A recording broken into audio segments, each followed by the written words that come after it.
اے لطیفہ عرض کیا ہے حضرت سیدنا عمرو بزاز رحمت اللہ تعالی علیہ فرماتے ہیں ایک بار جمعۃ المبارک کے روز میں حضور غوث اعظم علیہ رحمت اللہ اکرم کے ساتھ جامع مسجد کی طرف جا رہا تھا. میرے دل میں خیال آیا کہ حیرت ہے، جب بھی میں مرشد کے ساتھ جمعرات کو مسجد کی طرف آتا ہوں تو سلام و مصافحہ کرنے والوں کی بھیڑ بھاڑ کے سبب گزرنا مشکل ہو جاتا ہے، مگر آج کوئی نظر تک اٹھا کر نہیں دیکھتا. میرے دل میں اس خیال کا آنا تھا کہ حضور غوث اعظم علیہ رحمت اللہ اکرم میری طرف دیکھ کر مسکرائے اور بس. پھر کیا تھا، لوگ لپک لپک کر مصافحہ کرنے کے لیے آنے لگے، کاڑی دست بوسیاں شروع ہو گئی، یہاں تک کہ میرے اور میرے پیر و مرشد کے درمیان ایک ہجوم حائل ہو گیا. میرے دل میں آیا کہ اس سے تو وہی حالت بہتر تھی کہ میں تنہا تھا تو قرب کے مزے تھے.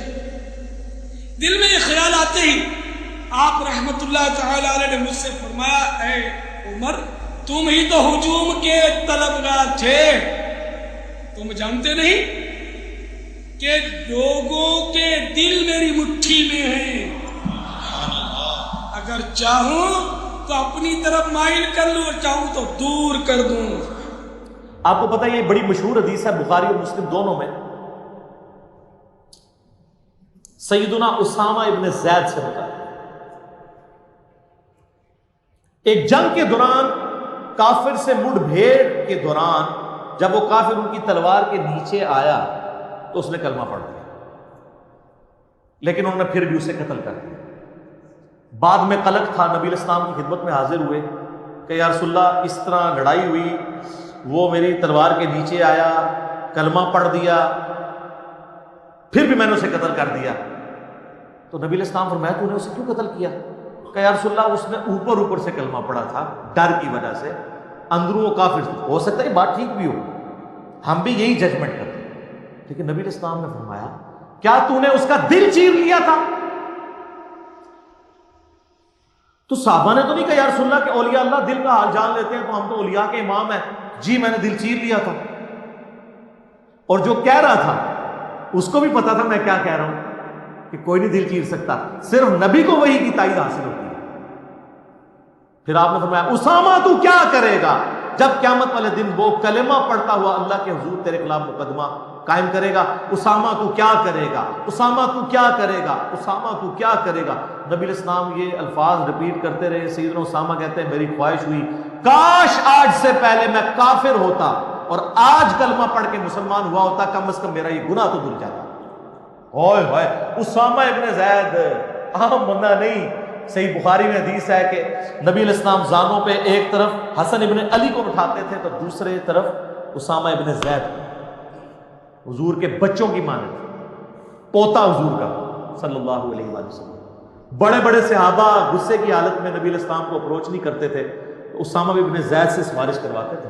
وہ جو بخاری مسلم میں حدیث ہے جب فاطمہ نامی عورت کی چوری کا مقدمہ آیا اور نبی علیہ السلام کو سفارش کی گئی، وہ بھی اسامہ کے ذریعے کی گئی تھی، لیکن حضور نے ادھر بھی لحاظ نہیں کیا. آپ نے فرمایا تم لوگ مجھے سفارشیں کرواتے ہو، اللہ کی قسم تم سے اگلے لوگ اس لیے تباہ و برباد ہوئے، ان کے اشرافیہ کے لیے الگ قانون ہوتے تھے اور عام لوگوں کے لیے الگ.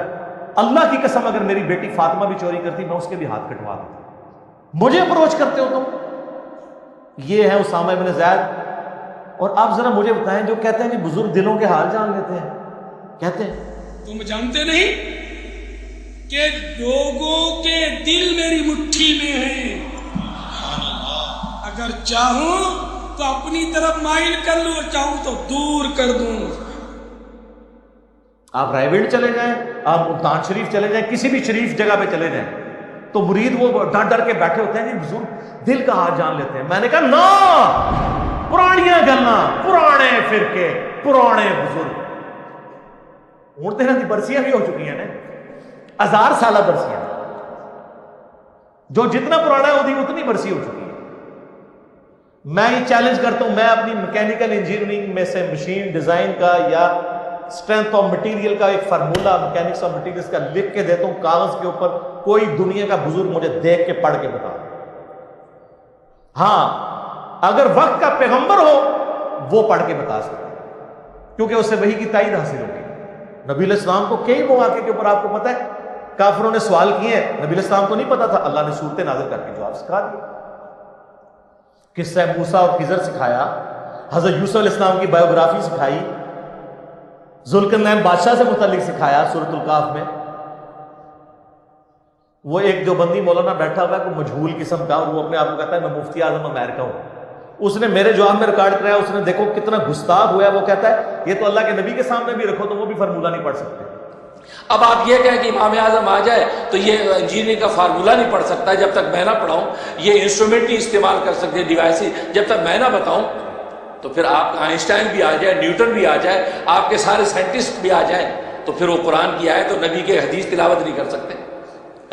بلکہ اس سے بڑھ کے میں کہوں ان کی بے ادبی کو، اس نام یاد انجینئر اسکالر کی بے ادبی پر میں کہوں کہ نبی بھی آ جائیں تو نبی بھی آپ کا فارمولہ نہیں پڑھ سکیں گے. تو خدا نخواستہ آپ نبی کی اتھینٹسٹی کو چیلنج کر رہے ہیں. آپ جس انجینئر فارمولے کی بات کر رہے ہیں نبی کے سامنے لکھ کے بتائیں، نبی پڑھ لے گا؟ لعنت ہے تیرے ایسے عقیدے کے اوپر.